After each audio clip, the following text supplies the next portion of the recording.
Jairo kebetulan sudah sangat welcome. Mereka itu ganti warga negara kita, slot main di Eropanya aja makin sulit. Karena kita belum ranking 50 besar dunia, kita masih 120, mereka banyak yang berkorban.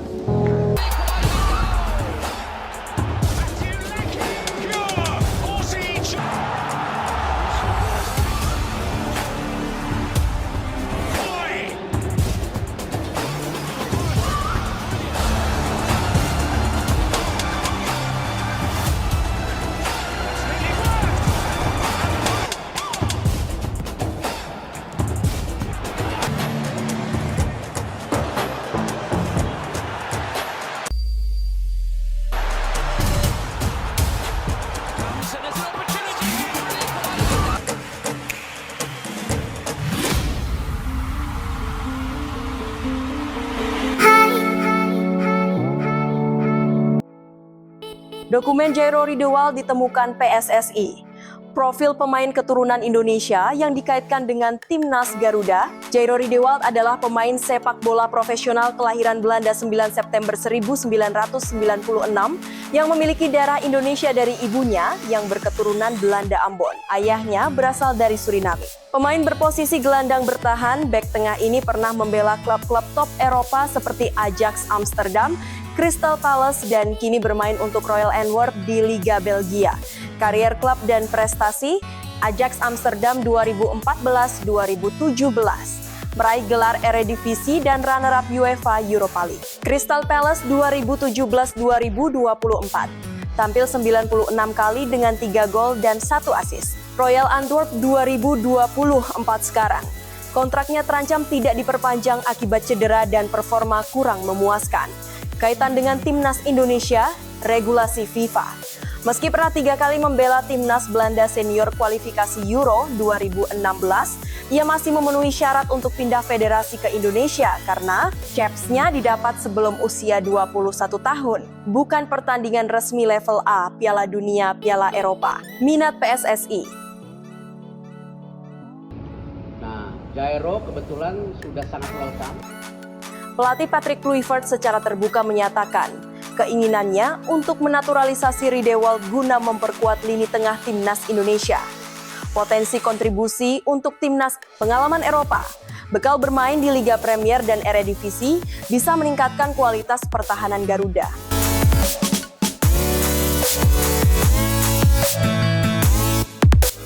Versatilitas, bisa berposisi sebagai gelandang bertahan, bek tengah, atau bek kiri.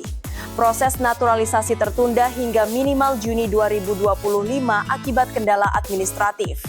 PSSI masih berupaya menyelesaikan masalah dokumen, tetapi tidak ingin memaksakan proses ke FIFA. Jika berhasil dinaturalisasi, Riedewald akan menjadi pemain naturalisasi grade A seperti Jay Itzes atau Tom Hai yang bisa menjadi game changer untuk kualifikasi Piala Dunia 2026. Erick Thohir bongkar strategi jitu alasan TC Timnas Indonesia berlangsung di Bali. Ada strategi khusus yang dipakai PSSI memilih Bali dijadikan sebagai lokasi buat menggelar training camp TC Timnas Indonesia sebagai persiapan pertandingan Juni mendatang. Itu adalah karena Pulau Dewata merupakan destinasi wisata yang cukup terkenal. Untuk diketahui, PSSI menjadwalkan pemusatan latihan berlangsung pada 26 Mei mendatang. TC yang dijadwalkan tersebut bisa dikatakan lebih cepat dari biasanya. PSSI ingin pemain lebih matang saat pertandingan nanti sehingga diputuskan TC lebih awal. Agar pemain bersemangat, Bali dipilih sebagai tempat pemusatan latihan. Terlebih lagi di saat itu sejumlah kompetisi termasuk Liga 1 Indonesia sudah memasuki masa liburan. Agar tidak jenuh, Bali cocok karena suasana wisata yang kental. Ya, memang kita mendorong pemain untuk menarik dari liburan. Jadi mereka banyak yang sedang liburan, kita harus tarik, kata Erick Thohir di Tangerang Selatan. Kita berusaha merayu mereka mau liburan di mana, ya memang mereka ada yang sudah liburan di sana-sini, ya memang rayuan Pulau Kelapanya maunya di Bali, jelas mantan Presiden Inter Milan tersebut. Timnas Indonesia akan melakoni 2 laga penting dalam lanjutan grup C ronde ketiga kualifikasi Piala Dunia 2026 zona Asia pada Juni mendatang. Persiapan maksimal dibutuhkan agar dapat hasil bagus. Pertama, skuad Garuda akan berhadapan dengan Cina di Stadion Utama Gelora Bung Karno, SUGBK, Senayan, Jakarta pada 5 Juni mendatang. Kemudian pada 10 Juni, tim asuhan Patrick Kluivert akan berhadapan dengan Jepang di Suita City Football Stadium, Suita. Persaingan memperebutkan tempat ke babak keempat kualifikasi Piala Dunia 2026 zona Asia kian sengit. Timnas Indonesia yang saat ini menghuni peringkat keempat grup C masih memiliki peluang untuk terus melaju meski tantangan berat menghadang di sisa 2 pertandingan. Dengan mengoleksi 9 poin hingga matchday ke-8, skuad Garuda tertinggal 1 angka dari Arab Saudi yang menempati peringkat ketiga dan 4 poin dari Australia yang berada di posisi kedua. Sementara Jepang yang memuncaki grup sudah memastikan langkah mereka ke fase selanjutnya. Laga terdekat melawan Cina pada 5 Juni mendatang di Stadion Utama Gelora Bung Karno menjadi penentu. Kemenangan di kandang akan menjaga peluang Indonesia tetap terbuka. Sebelum menghadapi ujian, sesungguhnya di laga terakhir melawan Jepang di Saitama. Meskipun Jepang sudah lolos, performa mereka yang konsisten membuat laga ini dipastikan tidak akan mudah. Di sisi lain, peluang Indonesia juga ditentukan oleh hasil 2 pesaing utama. Australia masih harus menghadapi 2 lawan kuat yaitu Jepang dan Arab Saudi. Sementara Arab Saudi dijadwalkan bertemu Bahrain dan Australia di 2 laga terakhir. Situasi ini membuat persaingan memperebutkan posisi ketiga dan bahkan posisi kedua menjadi terbuka lebar. Jika Indonesia mampu menyapu bersih 2 laga terakhir, total poin akan menjadi 15. Tiket ke fase berikutnya memang tak sepenuhnya di tangan sendiri, namun peluang tetap ada selama tim mampu tampil maksimal. Dengan performa yang mulai stabil, motivasi tinggi para pemain, dan dukungan supporter yang tak pernah surut, Indonesia masih berpeluang menorehkan sejarah baru. Jalan menuju Piala Dunia memang terjal, tetapi kesempatan untuk bertahan dalam persaingan belum tertutup. Babak playoff kini menjadi fokus utama dalam perjuangan Garuda. DPR tanya biaya naturalisasi pemain keturunan, begini jawaban PSSI. Anggota Komisi X DPR RI Lita Mahfud Arifin bertanya soal berapa biaya yang digelontorkan PSSI untuk naturalisasi sejumlah pemain keturunan di Timnas Indonesia. Hal tersebut dikatakan Lita dalam rapat kerja bersama Kementerian Pemuda dan Olahraga, Kemenpora, serta PSSI di Senayan. Apakah ada nilai transfer dari klub kepada PSSI? Anggarannya diambil dari APBN di Kemenpora atau sponsorship yang didapat secara privat? Tanya Lita dilihat melalui YouTube TV Parlemen. Menjawab pertanyaan itu, Sekjen PSSI Yunus Nusi mengatakan bahwa sejauh program naturalisasi berlangsung, pihaknya tidak mengeluarkan biaya atau uang sama sekali untuk membayar pemain. Untuk naturalisasi, kami tidak pernah membayar atau memberikan nilai kepada mereka pemain keturunan, kata Yunus. Yunus menjelaskan, kesediaan para pemain keturunan membela Timnas Indonesia bukan didasari uang, melainkan dorongan dari orang tua dan keluarga mereka yang berasal dari Indonesia. Meski demikian, Yunus menegaskan bahwa tidak perlu meragukan nasionalisme para pemain tersebut. Sebab, dalam darah mereka juga terdapat darah Indonesia. Saat ini kita lihat bersama, mereka berdarah-darah sampai cedera dalam rangka memberikan yang terbaik kepada Timnas Indonesia.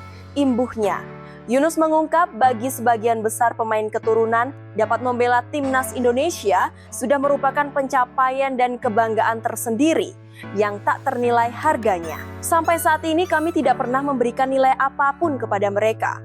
Tegasnya lagi, bagi mereka bermain di Timnas Indonesia menjadi sebuah kebanggaan. Kita tahu bersama seluruh pemain naturalisasi merasa sangat bangga memperkuat timnas kita. Pungkasnya, selamat datang pemain keturunan Indonesia Van Dijk dari Bogor merapat ke juara Eredivisie. Pemain keturunan Indonesia Damian Van Dijk dikabarkan musim depan akan naik kasta. Van Dijk yang punya darah Bogor ini sekarang bermain di klub Telstar SC. Damian Van Dijk yang berposisi sebagai bek tengah ini dikabarkan naik kasta dengan bergabung ke mantan juara Eredivisie FC Den Bosch. Melansir dari laporan Noord-Hollands Dagblad, FC Den Bosch yang pernah juara Eredivisie musim 1947 ini akan rekrut Damian Van Dijk jelang penutupan musim ini. Pemain kelahiran Haarlem, Damian Van Dijk 21 di bursa transfer merapat ke FC Den Bosch. Tulis laporan media Belanda tersebut dengan tinggi badan 1, 93M ini punya potensi kuat untuk jadi pemain bintang di masa mendatang. Van Dijk merupakan pemain serba bisa. Ia tak hanya bisa dimainkan di bek tengah, namun juga bisa diplot sebagai gelandang bertahan ataupun fullback kanan. Beberapa waktu lalu, Damian Van Dijk sempat buat heboh dengan mengutarakan keinginan membela tim merah putih. Keinginan Damian Van Dijk untuk bermain bersama timnas Indonesia tentu sangat terbuka. Sebab dia memiliki garis keturunan campuran Indonesia-Belanda dari kedua orang tuanya. Sebagai informasi, ibu kandung Damian Van Dijk berasal dari keturunan Belanda, sedangkan garis keturunan Indonesia didapatkan dari ayah kandungnya. Damian Van Dijk berstatus sebagai pemain klub asal Belanda, Telstar U21. Sebelumnya dia sudah sempat memperkuat beberapa klub asal Belanda. Damian Van Dijk tercatat pernah menimba ilmu bersama SV Dios sejak usia yang sangat muda, yakni pada tahun 2007 hingga 2017. Sejak usia dini, Van Dijk telah menunjukkan bakat sepak bolanya dengan bergabung di berbagai klub akademi di Belanda. Setelah menimba ilmu di sejumlah klub, ia akhirnya bergabung dengan Telstar U18 dan kemudian promosi ke tim U21. Salah satu keunggulan Van Dijk adalah postur tubuhnya yang tinggi menjulang mencapai 194 cm. Tinggi badan ideal ini membuatnya sangat efektif dalam peran bek tengah. Selain itu, Van Dijk juga memiliki kemampuan membaca permainan yang baik sehingga ia mampu mengantisipasi serangan lawan dengan tepat. Menariknya, Van Dijk tidak hanya piawai dalam bertahan, ia juga memiliki kemampuan menyerang yang cukup baik. Dengan postur tubuhnya yang tinggi, Van Dijk seringkali menjadi target umpan panjang dari rekan-rekannya. Publik Vietnam mendengar kabar soal isu PSSI menaturalisasi Pascal Struijk, soroti harganya yang fantastis. Isu naturalisasi Pascal Struijk kembali mencuat ke permukaan setelah kunjungan Patrick Kluivert ke Inggris. Kluivert memantau para pemain timnas Indonesia yang berkarier di Liga Inggris, seperti Ole Romeni dan Marcelino Ferdinand. Namun, dalam satu momen, Kluivert tertangkap kamera berada satu tribune bersama Pascal Struijk. Hal itu menguatkan isu bahwa timnas Indonesia masih mengejar sosok Struijk untuk dinaturalisasi. Momen itu sampai disorot media Vietnam, dan mereka menyadari usaha Indonesia untuk merekrut Pascal Struijk. Pelatih kepala Patrick Kluivert dikatakan memprioritaskan menemukan pemain yang dapat segera digunakan. Baru-baru ini, ia dan rekannya terbang ke Inggris, bertemu Ole Romeni dan Marcelino Ferdinand di Oxford United. Patrick Kluivert juga mendekati Pascal Struijk yang baru saja memenangi gelar divisi Championship dan promosi ke Liga Inggris untuk musim depan. Tulis The Tao 247 FN. Menurut The Tao 247 VN, Indonesia tidak akan segan menaturalisasi bek Leeds United seharga 16 juta euro atau sekitar 153 miliar itu. Có lẽ là đều đang dạo dực. Chắc chắn là như thế ạ. Và thưa quý vị, trên tay của Hạnh Phúc đang cầm chiếc điện thoại bởi vì chúng tôi vừa. Dan jika proses naturalisasi bisa dipercepat, maka Struijk bukan tidak mungkin bisa dimainkan Indonesia pada Juni nanti. Indonesia pertimbangkan menaturalisasi bek asal Belanda dengan harga 16 juta euro, tulis The Taho 247 FIN. Federasi Sepak Bola Indonesia PSSI berencana menaturalisasi 5 pemain lagi. Bek tengah Leeds United, Pascal Struijk. Jika proses naturalisasi dipercepat, ia dapat berkontribusi memperkuat timnas Indonesia sebagai solusi jangka pendek, khususnya di putaran ketiga kualifikasi Piala Dunia 2026, imbuhnya. Ketua Umum PSSI Erick Thohir akhirnya angkat bicara mengenai batalnya proses naturalisasi Jenna De Jong untuk timnas putri Indonesia. Saat ditemui di Jakarta Pusat Selasa, Erick menegaskan bahwa batalnya naturalisasi seorang pemain adalah hal yang biasa terjadi dan bukan kali pertama. Untuk program naturalisasi, semua naturalisasi itu diproses secara transparan dan diputuskan oleh pelatihnya. Artinya banyak juga pemain naturalisasi di zaman sebelum-sebelumnya, juga ada yang kita tidak lanjutkan prosesnya, ujar Erick. Jenna sebelumnya disebut-sebut akan menjadi tambahan kekuatan skuad Garuda Pertiwi, menyusul Estela Lupati dan Noalea Tomu. Namun PSSI memutuskan menghentikan proses naturalisasinya lantaran pemain lulusan kompetisi Belanda dan Jerman tersebut tidak masuk dalam rencana pelatih Satoru Mochizuki. Ya karena tadi tidak lain, ya tentu standar atau keinginan daripada seorang pelatih ataupun kami di PSSI membangun sebuah tim itu kan harus benar-benar transparan, tidak ada pemain titipan dan standar yang ada dengan kualitas juga yang bisa kita sesuai dengan kriterianya. Lanjut Erik.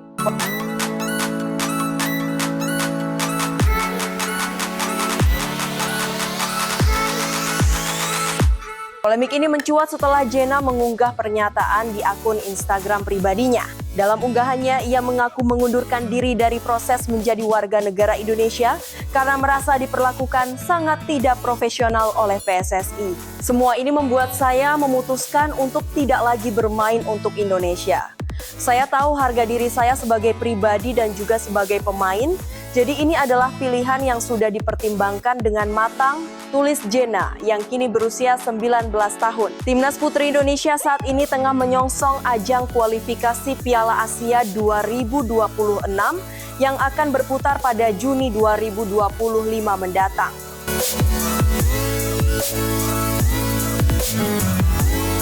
PSSI akhirnya ungkap masalah Mauro Zijlstra belum bisa gabung Timnas Indonesia.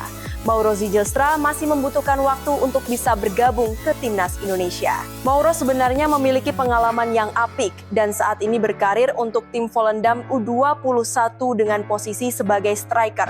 Dia musim ini mencatatkan 6 gol dan 1 assist dari 5 penampilan. Darah Indonesia yang pemain mengalir dari neneknya dari jalur ayah yang dikabarkan dari Bandung. Anggota Exco PSSI, Arya Sinulinga menjelaskan, saat ini mereka belum melakukan langkah lanjutan untuk memproses Mauro. Menurutnya, masalah administrasi sang pemain masih diusahakan dan ini membutuhkan waktu. Dia tetap memberikan sinyal pemain tersebut sudah masuk dalam radar PSSI dan berpeluang besar merapat ke timnas di masa depan. Mengenai isu Mauro juga begitu karena masih ada beberapa tahapan administrasi yang kita butuhkan. Sehingga Mauro juga belum kita proses lebih lanjut, kata Arya Sinulinga.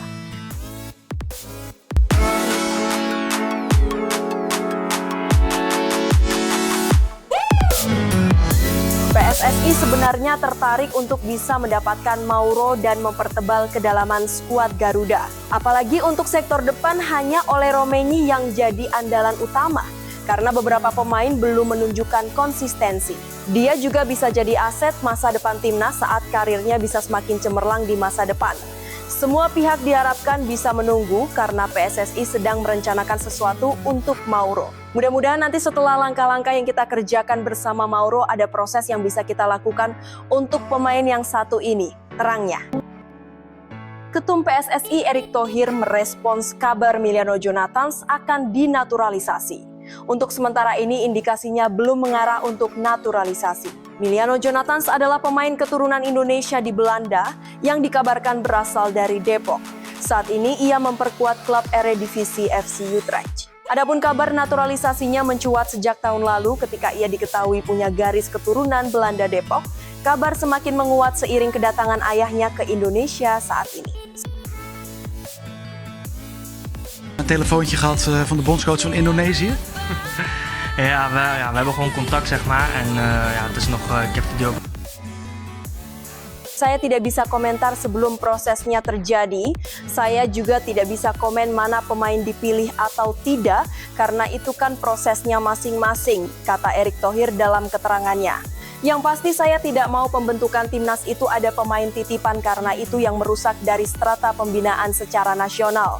Ujarnya menambahkan, Ketua Umum PSSI Erick Thohir tidak sembarangan dalam menentukan kriteria pemain keturunan untuk naturalisasi. Belakangan ini memang banyak pemain keturunan menyatakan minat untuk memperkuat timnas Indonesia. Namun ternyata tidak semua pemain akan mendapatkan kesempatan emas tersebut.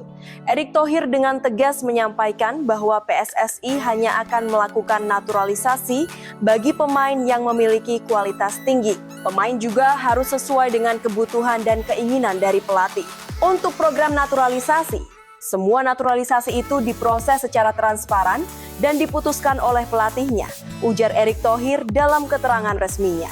Pernyataan ini menunjukkan bahwa PSSI tidak asal dalam mendatangkan pemain keturunan. Setiap pemain yang akan dinaturalisasi harus melalui proses seleksi ketat terlebih dahulu.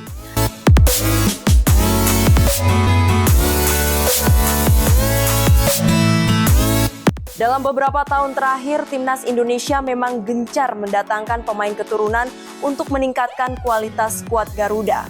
Langkah ini diambil sebagai upaya mewujudkan mimpi lolos ke Piala Dunia 2026. Erick Thohir menegaskan bahwa proses naturalisasi akan tetap dilakukan secara transparan. Setiap pemain yang dinaturalisasi harus memiliki kualitas yang tidak diragukan. Kebijakan ini menunjukkan keseriusan PSSI dalam membangun timnas Indonesia yang kompetitif di kancah internasional.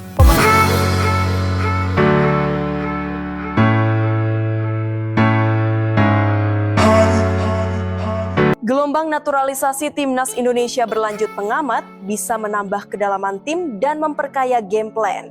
Gelombang naturalisasi pemain timnas Indonesia bakal terjadi lagi. 5 pemain diaspora asal Belanda diisukan sedang didekati untuk jadi WNI. Apa manfaatnya? Nama yang santer disebut antara lain Mauro Zieljelstra, Miliano Jonathans, Pascal Struijk, Dinzan Bergen, dan Tristan Guijar. Bahkan pelatih timnas Indonesia Patrick Kluivert dan asistennya turun gunung langsung bertemu dengan pemain bidikannya. Termasuk mereka terbang ke Inggris untuk dialog dengan Pascal Struijk yang baru saja mengantar Leeds United promosi ke Premier League. Ayah Miliano Jonathans juga sempat datang ke Indonesia ketika JIZS DKK menjamu Bahrain pada matchday ke-8 putaran ketiga kualifikasi Piala Dunia 2026 di Jakarta. PSSI dan tim pelatih timnas Indonesia makin agresif menjemput bola dalam pendekatan kepada calon pemain naturalisasi. Penambahan pemain diaspora baru langkah strategis dan wajar untuk timnas Indonesia. Saya kira setelah menjalani 2 pertandingan lawan Australia dan Bahrain, tim pelatih tahu kekurangan timnas Indonesia. Menurut kita materi yang ada sekarang sudah cukup, tapi di mata pelatih masih kurang. Nah, kekurangan itulah yang sedang ingin ditutupi dengan mencari pemain naturalisasi baru, ujarnya. Pemain baru nanti akan menambah kedalaman tim dan bisa memperkaya game plan di lanjutan kualifikasi Piala Dunia 2026.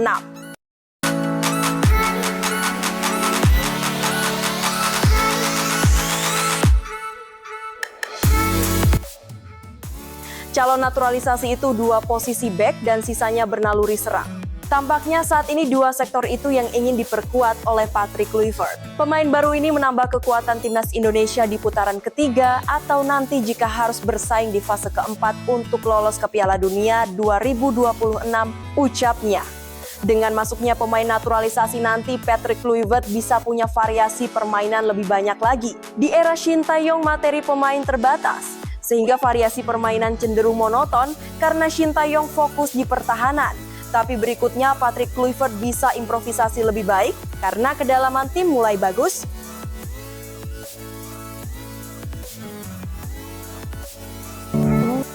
Selamat datang Pascal Struijk di Timnas Indonesia, ini bisa bikin Cina ketar-ketir.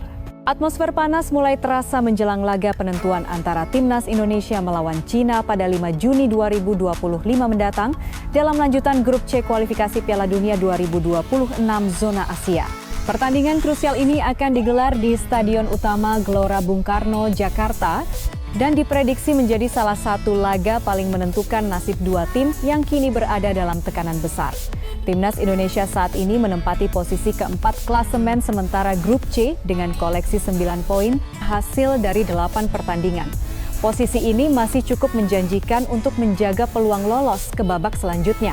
Sebaliknya, China berada di dasar klasemen dengan hanya mengumpulkan 6 poin, membuat laga kontra Indonesia menjadi momen hidup dan mati bagi skuad The Dragon.